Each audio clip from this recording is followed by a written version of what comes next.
ಸ್ನೇಹಿತರೆ ಎಲ್ಲರಿಗೂ ನಮಸ್ಕಾರ. ಸ್ನೇಹಿತರೆ, ಈ ವಿಡಿಯೋದಲ್ಲಿ ಅಬಕಾರಿ ಸಬ್ ಇನ್ಸ್ಪೆಕ್ಟರ್ ಹುದ್ದೆಯ ಒಂದು ಪ್ರಶ್ನೆ ಪತ್ರಿಕೆಯ ಪ್ಯಾಟರ್ನ್ ಹಾಗೂ ಸಿಲೆಬಸ್ ಬಗ್ಗೆ ಸಂಪೂರ್ಣವಾದ ಒಂದು ಮಾಹಿತಿಯನ್ನು ತಿಳಿಸ್ಕೊಡ್ತೇನೆ. ಸೊ ವಿಡಿಯೋ ಸ್ಟಾರ್ಟ್ ಮಾಡೋಕ್ಕಿಂತ ಮುಂಚೆ ನೀವು ನಮ್ಮ ಚಾನಲ್ ಅನ್ನ ಹೊಸದಾಗಿ ನೋಡ್ತಾ ಇದ್ರೆ ಚಾನಲ್ ಸಬ್ಸ್ಕ್ರೈಬ್ ಮಾಡಿಕೊಂಡು ಬೆಲ್ ಐಕಾನ್ ಬಟನ್ ಒತ್ತಿ ಹಾಗೂ ಈ ಒಂದು ಯೂಸ್ಫುಲ್ ಇನ್ಫಾರ್ಮೇಶನ್ ವಿಡಿಯೋವನ್ನ ನಿಮ್ಮ ಸ್ನೇಹಿತರಿಗೂ ಕೂಡ ಶೇರ್ ಮಾಡಿ. ಸೊ ಸ್ನೇಹಿತರೆ, ಹಲವಾರು ಅಭ್ಯರ್ಥಿಗಳು ಕಮೆಂಟ್ ಮೂಲಕ ತಿಳಿಸಿದ್ರಿ. ಸೊ ಈ ಹಿಂದೆ ನಾ ಏನು ಈ ಒಂದು ಅಬಕಾರಿ ಸಬ್ ಇನ್ಸ್ಪೆಕ್ಟರ್ ಹಾಗೂ ಕಾನ್ಸ್ಟೇಬಲ್ ಹುದ್ದೆಯ ಒಂದು ನೇಮಕಾತಿ ಪ್ರಕ್ರಿಯೆ ಯಾವ ರೀತಿ ನಡೆಯುತ್ತೆ, ಏನೇನು ಅರ್ಹತೆಗಳಿರಬೇಕು, ಸೊ ಫಸ್ಟ್ ಎಕ್ಸಾಮ್ ನಡೆಯುತ್ತಾ, ಫಿಸಿಕಲ್ ನಡೆಯುತ್ತಾ ಅಂತ ಹೇಳಿ ಸಂಪೂರ್ಣವಾದ ಒಂದು ಮಾಹಿತಿಯ ವಿಡಿಯೋವನ್ನ ನಾನು ಅಪ್ಲೋಡ್ ಮಾಡಿದ್ದೆ. ಸೊ ಆ ಒಂದು ವಿಡಿಯೋದಲ್ಲಿ ಹಲವಾರು ಅಭ್ಯರ್ಥಿಗಳು ಕಮೆಂಟ್ ಮೂಲಕ ತಿಳಿಸಿದ್ರಿ, ಸರ್ ಸಿಲೆಬಸ್ ಯಾವ ರೀತಿ ಇರುತ್ತೆ, ಪ್ರಶ್ನೆ ಪತ್ರಿಕೆಗಳು ಯಾವ ರೀತಿ ಇರುತ್ತೆ, ಹಾಗೆ ಫಿಸಿಕಲ್ ಯಾವ ರೀತಿ ನಡೆಸಲಾಗುತ್ತದೆ ಅಂತೇಳಿ ತಿಳಿಸ್ಕೊಡಿ ಅಂತೇಳಿ ಹಲವಾರು ಅಭ್ಯರ್ಥಿಗಳು ಕಮೆಂಟ್ ಮಾಡಿದ್ರು. ಸೊ ಆ ಒಂದು ಕಾರಣದಿಂದ ಈ ವಿಡಿಯೋದಲ್ಲಿ ಸಿಲೆಬಸ್ ಹಾಗೂ ಪ್ರಶ್ನೆ ಪತ್ರಿಕೆಯ ಪ್ಯಾಟರ್ನ್ ಬಗ್ಗೆ ತಮಗೆ ತಿಳಿಸ್ಕೊಡ್ತೇನೆ.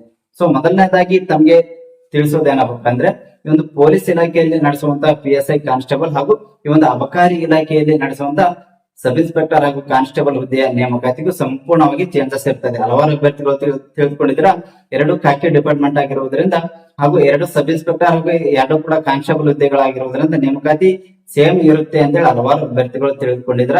ಸೊ ಈ ಒಂದು ಹುದ್ದೆಗಳ ನೇಮಕಾತಿ ಸಂಪೂರ್ಣವಾಗಿ ಚೇಂಜಸ್ ಇರ್ತದೆ. ಅದು ಯಾವ ರೀತಿ ಚೇಂಜಸ್ ಇರ್ತದೆ ಏನೇನು ಅಂತೇಳಿ ಈ ವಿಡಿಯೋವನ್ನು ಪೂರ್ತಿ ನೋಡಿದ್ರೆ ತಮಗೆ ಅರ್ಥ ಆಗ್ತದೆ. ಸೊ ಹಾಗಾಗಿ ಯಾರು ಕೂಡ ಸ್ಕಿಪ್ ಮಾಡದೆ ವಿಡಿಯೋವನ್ನು ಪೂರ್ತಿ ನೋಡಿ. ಸ್ನೇಹಿತರೆ, ಮೊದಲನೇದಾಗಿ ನೋಡುವುದಾದ್ರೆ, ಈ ಒಂದು ಅಬಕಾರಿ ಸಬ್ ಇನ್ಸ್ಪೆಕ್ಟರ್ ಹುದ್ದೆಯ ಒಂದು ಪಠ್ಯಕ್ರಮ ಹಾಗೂ ಪ್ರಶ್ನೆ ಪತ್ರಿಕೆಗಳ ಬಗ್ಗೆ ತಿಳಿದುಕೊಳ್ಳೋಣ. ಸ್ನೇಹಿತರೆ, ಈ ಹಿಂದೆ ನಡೆಸಿದಂತಹ ನೋಟಿಫಿಕೇಶನ್ ಅಲ್ಲಿ ತಿಳಿಸಿರುವ ಮಾಹಿತಿಯನ್ನು ನೋಡುವುದಾದ್ರೆ, ಈ ಹುದ್ದೆಗಳ ನೇಮಕಾತಿಯನ್ನು ಕೆಳಕಂಡ ರೀತಿಯಲ್ಲಿ ಸ್ಪರ್ಧಾತ್ಮಕ ಪರೀಕ್ಷೆಯನ್ನು ನಡೆಸುವ ಮೂಲಕ ನೇಮಕ ಮಾಡಲಾಗುವುದು. ಈ ಸ್ಪರ್ಧಾತ್ಮಕ ಪರೀಕ್ಷೆಯು ಪದವಿ ಮಟ್ಟದ್ದಾಗಿದ್ದು 2 ಪತ್ರಿಕೆಗಳನ್ನು ಒಳಗೊಂಡಿರುತ್ತದೆ. ಸ್ನೇಹಿತರೆ, ಈ ಒಂದು ಅಬಕಾರಿ ಸಬ್ ಇನ್ಸ್ಪೆಕ್ಟರ್ ಪ್ರಶ್ನೆ ಪತ್ರಿಕೆ ಏನಿದೆ, ಈ ಒಂದು ಪ್ರಶ್ನೆ ಪತ್ರಿಕೆಯನ್ನು ಡಿಗ್ರಿ ಲೆವೆಲ್ ಮ್ಯಾನೇಜ್ ಗೆ ಪ್ರಶ್ನೆ ಪತ್ರಿಕೆಯನ್ನು ತೆಗೆಯಲಾಗುತ್ತದೆ, ಸ್ಪಷ್ಟವಾಗಿ ತಿಳಿದುಕೊಳ್ಳಿ. ಹಾಗೆ ಇನ್ನು ಏನಪ್ಪಾ ಅಂದ್ರೆ 2 ಪೇಪರ್ ಇರ್ತವೆ. ಹಾಗಾದ್ರೆ ಫಸ್ಟ್ ಪೇಪರ್ ಅಲ್ಲಿ ಏನೇನು ಇರ್ತದೆ ಅಂತ ಹೇಳಿ ನೋಡುವುದಾದ್ರೆ, ಇದರಲ್ಲಿ 2 ಭಾಗಗಳು ಇರ್ತವೆ. ಭಾಗ 1ರಲ್ಲಿ ಕನ್ನಡ ಅಥವಾ ಆಂಗ್ಲ ಭಾಷೆಯಲ್ಲಿ ಪ್ರಬಂಧ ಬರೆಯುವುದು, ಇದಕ್ಕೆ 30 ಅಂಕಗಳನ್ನು ನಿಗದಿಪಡಿಸಲಾಗುತ್ತದೆ. ಹಾಗೆ ಭಾಗ 2ರಲ್ಲಿ ಕನ್ನಡದಿಂದ ಆಂಗ್ಲ ಭಾಷೆಗೆ, ಆಂಗ್ಲ ಭಾಷೆಯಿಂದ ಕನ್ನಡ ಭಾಷೆಗೆ ಭಾಷಾಂತರ ಇರುತ್ತದೆ, ಇದಕ್ಕೆ 20 ಅಂಕಗಳನ್ನು ನಿಗದಿಪಡಿಸಲಾಗಿರುತ್ತದೆ. ಸೊ ಸ್ನೇಹಿತರೆ, ಫಸ್ಟ್ ಪೇಪರ್ ಏನಿದೆ ಒಟ್ಟು 50 ಅಂಕಗಳಿಗೆ ಇರ್ತದೆ. ಸಮಯ ಬಂದ್ಬಿಟ್ಟು 1.5 ಗಂಟೆ 90 ನಿಮಿಷ ಇರ್ತದೆ. ಸೊ ಹಾಗಾದ್ರೆ ಈ ಒಂದು ಫಸ್ಟ್ ಪೇಪರ್ ಅಲ್ಲಿ ಕನ್ನಡ ಹಾಗೂ ಇಂಗ್ಲಿಷ್ ಭಾಷೆಯ ಪ್ರಬಂಧಕ್ಕೆ 30 ಅಂಕಗಳು ಮತ್ತು Kannada to English, English to ಕನ್ನಡಕ್ಕೆ ಟ್ರಾನ್ಸ್ಲೇಷನ್ 20 ಅಂಕಗಳು, ಒಟ್ಟು 50 ಮಾರ್ಕ್ಸ್ ಇರ್ತದೆ. ಇದು ಫಸ್ಟ್ ಪೇಪರ್ ಆಯ್ತು, ಸಬ್ ಇನ್ಸ್ಪೆಕ್ಟರ್ ಹುದ್ದೆ ಇತ್ತು.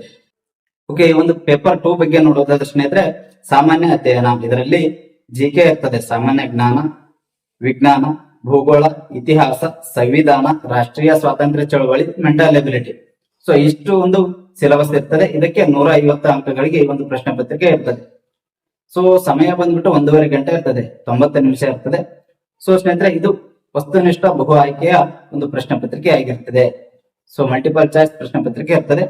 ಸೊ ನೆಕ್ಸ್ಟ್ ಏನಪ್ಪಾ ಅಂದ್ರೆ, ಈ ಒಂದು ಪ್ರಶ್ನೆ ಪತ್ರಿಕೆಗಳಿಗೆ ಯಾವುದೇ ಒಂದು ಕನಿಷ್ಠ ಅಂಕಗಳನ್ನು ನಿಗದಿಪಡಿಸಿಲ್ಲ. ಸೊ 50 ಅಂಕಗಳನ್ನು ಗಳಿಸಿದವರು ಮಾತ್ರ ಎಲಿಜಿಬಲ್. ಈ ರೀತಿಯ ಯಾವುದೇ ರೀತಿಯ ಒಂದು ಕಂಡೀಷನ್ ಇಲ್ಲ. ಸೊ ಅಭ್ಯರ್ಥಿಗಳು ಗಳಿಸಿದಂತ ಮೆರಿಟ್ ಆಧಾರದ ಮೇಲೆ ಈ ಒಂದು ಅಂಕಪಟ್ಟಿಯನ್ನು ಸಿದ್ಧಪಡಿಸಲಾಗುತ್ತದೆ. ಸೊ ಈ ಒಂದು ಇತರೆ ನೇಮಕಾತಿಗಳು ನಡೀತಾವ, ಅದೇ ರೀತಿಯಾಗಿ ಈ ಒಂದು ನೇಮಕಾತಿಯು ಕೂಡ ನಡೀತದೆ. ಯಾವುದೇ ರೀತಿಯಾಗಿ ಕನಿಷ್ಠ ಅಂಕಗಳನ್ನು ನಿಗದಿಪಡಿಸಿಲ್ಲ, ಸ್ಪಷ್ಟವಾಗಿ ತಿಳಿದುಕೊಳ್ಳಿ. ಇದಿಷ್ಟು ಕೂಡ ಅಬಕಾರಿ ಸಬ್ ಇನ್ಸ್ಪೆಕ್ಟರ್ ಹುದ್ದೆಯ ಪೇಪರ್ 1 ಹಾಗೂ ಪೇಪರ್ 2 ಮಾಹಿತಿಯಾಗಿದೆ. ಹಾಗೆ ಅಬಕಾರಿ ರಕ್ಷಕರ ಹುದ್ದೆಯ ಬಗ್ಗೆ ನೋಡೋಣ. ಅಬಕಾರಿ ಕಾನ್ಸ್ಟೇಬಲ್, ಈ ಹಿಂದೆ ಅಬಕಾರಿ ರಕ್ಷಕರು ಅಂತ ಕರಿತಾ ಇದ್ರು, ಗಾರ್ಡ್ ಅಂತೇಳಿ. ಈಗ ಆ ರೀತಿ ಕರೆಯುವ ಹಾಗಿಲ್ಲ. ಸೊ ಈ ಒಂದು ಅಬಕಾರಿ ಇಲಾಖೆ ಸ್ಟಾರ್ಟ್ ಆದ 1965 ಇಂದ ಎಕ್ಸೈಸ್ ಗಾರ್ಡ್ ಅಂತಾನೆ ಕರಿತಾ ಇದ್ರು. ಸೊ ಇತ್ತೀಚೆಗೆ 2020-21 ಇಂದ ಇದನ್ನ ಅಬಕಾರಿ ಕಾನ್ಸ್ಟೇಬಲ್ ಅಂತೇಳಿ ಕರಿಬೇಕಂತೇಳಿ ಹೆಸರನ್ನ ಚೇಂಜ್ ಮಾಡಲಾಗಿದೆ. ಸೊ ಹಾಗಾಗಿ ನೆಕ್ಸ್ಟ್ ಅಬಕಾರಿ ಕಾನ್ಸ್ಟೇಬಲ್ ಹುದ್ದೆಯ ಒಂದು ಪ್ರಶ್ನೆ ಪತ್ರಿಕೆಯ ಬಗ್ಗೆ ನೋಡುವುದಾದ್ರೆ, ಸೊ ಇದು ಕೂಡ ಪೊಲೀಸ್ ಇಲಾಖೆ ಕಾನ್ಸ್ಟೇಬಲ್ ಒಂದೇ ಪ್ರಶ್ನೆ ಪತ್ರಿಕೆ ಆಗಿರ್ತದೆ. ಸೊ ನಾನು ಅದಕ್ಕೆ ಹೇಳಿದೆ ನಿಮಗೆ, ಪೊಲೀಸ್ ಇಲಾಖೆ ಕಾನ್ಸ್ಟೇಬಲ್ ಹಾಗೂ ಈ ಒಂದು ಅಬಕಾರಿ ಇಲಾಖೆ ಕಾನ್ಸ್ಟೇಬಲ್ ಹುದ್ದೆಯ ಒಂದು ನೇಮಕಾತಿ ಸಂಪೂರ್ಣವಾಗಿ ಚೇಂಜಸ್ ಇರ್ತದೆ. ಪಠ್ಯಕ್ರಮ ಆಗಿ ಚೇಂಜಸ್ ಇದೆ. ನೆಕ್ಸ್ಟ್ ವಿಡಿಯೋದಲ್ಲಿ ಫಿಸಿಕಲ್ ಕೂಡ ಚೇಂಜಸ್ ಇದೆ, ಅದನ್ನು ಕೂಡ ತಿಳಿಸ್ಕೊಳ್ತೇನೆ. ಈ ಸದ್ಯ ಪಠ್ಯಕ್ರಮದ ಬಗ್ಗೆ ತಿಳಿದುಕೊಳ್ಳಿ. ಸೊ ಪ್ರಶ್ನೆ ಪತ್ರಿಕೆ 1ರಲ್ಲಿ ಸಾಮಾನ್ಯ ಜ್ಞಾನ GK ಪೇಪರ್ ಇರ್ತದೆ. ಇದಕ್ಕೆ 150 ಅಂಕಗಳಿರ್ತವೆ. ಪರೀಕ್ಷೆಯ ಅವಧಿ ಬಂದ್ಬಿಟ್ಟು 2 ಗಂಟೆ ಇರ್ತದೆ. ಓಕೆ, ನೆಕ್ಸ್ಟ್ ಏನಪ್ಪಾ ಅಂದ್ರೆ ಪ್ರಶ್ನೆ ಪತ್ರಿಕೆ 2, ಇದರಲ್ಲಿ ಸಾಮಾನ್ಯ ಕನ್ನಡ ಅಥವಾ ಸಾಮಾನ್ಯ ಇಂಗ್ಲಿಷ್, ಇದು ಕೂಡ 150 ಅಂಕಗಳಿಗಿರ್ತದೆ. ಸೊ ಸ್ನೇಹಿತರೆ, 2 ಪತ್ರಿಕೆಯು ಕೂಡ ಪ್ರತಿಯೊಂದು ಪ್ರಶ್ನೆ ಪತ್ರಿಕೆ 150 ಅಂಕಗಳಿಗೆ ಇರ್ತದೆ.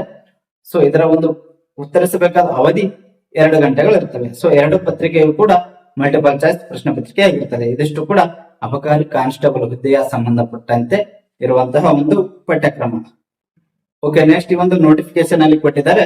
ಸಾಮಾನ್ಯ ಜ್ಞಾನ ಪತ್ರಿಕೆಯು ಸಾಮಾನ್ಯವಾಗಿ SSLC ಪರೀಕ್ಷೆಯಲ್ಲಿ ಉತ್ತೀರ್ಣರಾಗಿರುವ ವಿದ್ಯಾರ್ಥಿಗಳಿಗೆ ಇರಬೇಕಾದ ಸಾಮಾನ್ಯ ಜ್ಞಾನಕ್ಕೆ ಸಂಬಂಧಪಟ್ಟ ಕನಿಷ್ಠ ವಿದ್ಯಾಮಟ್ಟಕ್ಕೆ ಸಮನಾಗಿರುವುದು ಮತ್ತು ಇದು ಭಾರತದ ಸಂವಿಧಾನ, ಇತಿಹಾಸ, ಸಂಸ್ಕೃತಿ, ಸಾಮಾನ್ಯ ಅರ್ಥಶಾಸ್ತ್ರ, ಭೂಗೋಳಶಾಸ್ತ್ರ ಮತ್ತು ಕರೆಂಟ್ ಅಫೇರ್ಸ್ ಮತ್ತು ದೈನಿಕ ಜೀವನದಲ್ಲಿ ವಿಜ್ಞಾನ ಮತ್ತು ಒಬ್ಬ ವಿದ್ಯಾವಂತ ವ್ಯಕ್ತಿಯು ದೈನಂದಿನ ಜೀವನದಲ್ಲಿ ಗಮನಿಸಬಹುದಾದಂತಹ ವಿಷಯಗಳು ಇವುಗಳ ಮೇಲಿನ ಪ್ರಶ್ನೆ ಪತ್ರಿಕೆಗಳನ್ನು ಒಳಗೊಂಡಿರುತ್ತದೆ. ಸೊ ಸ್ನೇಹಿತರೆ, ಈ ಒಂದು ಅಬಕಾರಿ ಕಾನ್ಸ್ಟೇಬಲ್ ಏನಿದೆಯಲ್ಲ ಇದರ ಒಂದು ಪ್ರಶ್ನೆ ಪತ್ರಿಕೆ SSLC ವಿದ್ಯಾರ್ಥಿಗಳ ಒಂದು ನಾಲೆಡ್ಜ್ ಮಟ್ಟಕ್ಕೆ ಈ ಒಂದು ಪ್ರಶ್ನೆ ಪತ್ರಿಕೆ ಇರುತ್ತದೆ. ಸೊ ಅಂತೇಳಿ ಈ ಒಂದು ಅಧಿಸೂಚನೆಯಲ್ಲಿ ಕೊಟ್ಟಿದ್ದಾರೆ. ಹಾಗೆ ಸಾಮಾನ್ಯ ಕನ್ನಡ ಮತ್ತು ಸಾಮಾನ್ಯ ಇಂಗ್ಲಿಶಿನ ಪತ್ರಿಕೆಯು ಸಾಮಾನ್ಯವಾಗಿ SSLC ಪರೀಕ್ಷೆಯಲ್ಲಿ ಉತ್ತೀರ್ಣನಾಗಿರುವ ವಿದ್ಯಾರ್ಥಿಗೆ ಇರಬೇಕಾದ ಕನಿಷ್ಠ ವಿದ್ಯಾಮಟ್ಟಕ್ಕೆ ಸಮನಾಗಿರುವುದು. ಸೊ ಈ ಒಂದು ಸಾಮಾನ್ಯ ಕನ್ನಡ, ಸಾಮಾನ್ಯ ಇಂಗ್ಲಿಷ್ ಕೂಡ SSLC ನಾಲೆಡ್ಜ್ ಮಟ್ಟಕ್ಕೆ ಈ ಒಂದು ಪ್ರಶ್ನೆ ಪತ್ರಿಕೆಯನ್ನ ತೆಗೆಯಲಾಗ್ತದೆ ಅಂತೇಳಿ ಸ್ಪಷ್ಟವಾಗಿ ಕೊಟ್ಟಿದ್ದಾರೆ. ಸೊ ಇದಿಷ್ಟು ಕೂಡ ಅಬಕಾರಿ ಸಬ್ ಇನ್ಸ್ಪೆಕ್ಟರ್ ಹಾಗೂ ಅಬಕಾರಿ ಕಾನ್ಸ್ಟೇಬಲ್ ಹುದ್ದೆಗೆ ಸಂಬಂಧಪಟ್ಟಂತಹ ಪಠ್ಯಕ್ರಮದ ಮಾಹಿತಿಯಾಗಿದೆ. ಸೊ ತಮಗೆ ಇನ್ನೂ ಅರ್ಥ ಆಗದೆ ಇದ್ರೆ ಕಮೆಂಟ್ ಮೂಲಕ ತಿಳಿಸಿ, ಅದರ ಬಗ್ಗೆ ನಾನು ರಿಪ್ಲೈ ಮಾಡ್ತೇನೆ, ತಮಗೆ ಕ್ಲಾರಿಫೈ ಮಾಡ್ತೇನೆ. ಓಕೆ, ಸೊ ಇದಿಷ್ಟು ಕೂಡ ಈ ಒಂದು ಅಬಕಾರಿ ಸಬ್ ಇನ್ಸ್ಪೆಕ್ಟರ್ ಹಾಗೂ ಕಾನ್ಸ್ಟೇಬಲ್ ಹುದ್ದೆಗಳಿಗೆ ಸಂಬಂಧಪಟ್ಟಂತಹ ಪಠ್ಯಕ್ರಮದ ಬಗ್ಗೆ ಮಾಹಿತಿಯಾಗಿದೆ. ನೆಕ್ಸ್ಟ್ ವಿಡಿಯೋದಲ್ಲಿ ಈ ಒಂದು ಫಿಸಿಕಲ್ ಬಗ್ಗೆ ತಿಳಿಸ್ಕೊಡ್ತೇನೆ. ನೋಡಿದ್ರಲ್ಲ, ಈ ಪಠ್ಯಕ್ರಮದಲ್ಲಿಯೂ ಕೂಡ ಪೊಲೀಸ್ ಇಲಾಖೆಗೂ ಮತ್ತು ಅಬಕಾರಿ ಇಲಾಖೆಗೂ ಚೇಂಜಸ್ ಇದೆ. ಅದೇ ರೀತಿಯಾಗಿ ಫಿಸಿಕಲ್ ನಲ್ಲಿಯೂ ಕೂಡ ಅಬಕಾರಿ ಇಲಾಖೆ ಮತ್ತು ಪೊಲೀಸ್ ಇಲಾಖೆಯೂ ಕೂಡ ಸಂಪೂರ್ಣವಾಗಿ ಚೇಂಜಸ್ ಇದೆ. ಅದರ ಬಗ್ಗೆ ತಿಳಿಸ್ಕೊಡ್ತೇನೆ. ಸೊ ಆ ಒಂದು ಮಾಹಿತಿ ತಮಗೆ ಒಂದು ತಲುಪಬೇಕಾದ್ರೆ ನಮ್ಮ ಚಾನಲ್ ಸಬ್ಸ್ಕ್ರೈಬ್ ಮಾಡಿಕೊಂಡು ಬೆಲ್ ಐಕಾನ್ ಒತ್ತಿ, ಹಾಗೆ ಈ ಒಂದು ಯೂಸ್ಫುಲ್ ಇನ್ಫಾರ್ಮೇಶನ್ ವಿಡಿಯೋವನ್ನ ನಿಮ್ಮ ಸ್ನೇಹಿತರಿಗೆ ಶೇರ್ ಮಾಡಿ, ಹಾಗೂ ತಮ್ಮ ಅನಿಸಿಕೆಯನ್ನು ತಪ್ಪದೆ ಕಮೆಂಟ್ ಮೂಲಕ ತಿಳಿಸಿ. ಓಕೆ, ವಿಡಿಯೋವನ್ನು ವೀಕ್ಷಿಸೋದಕ್ಕಾಗಿ ಧನ್ಯವಾದ.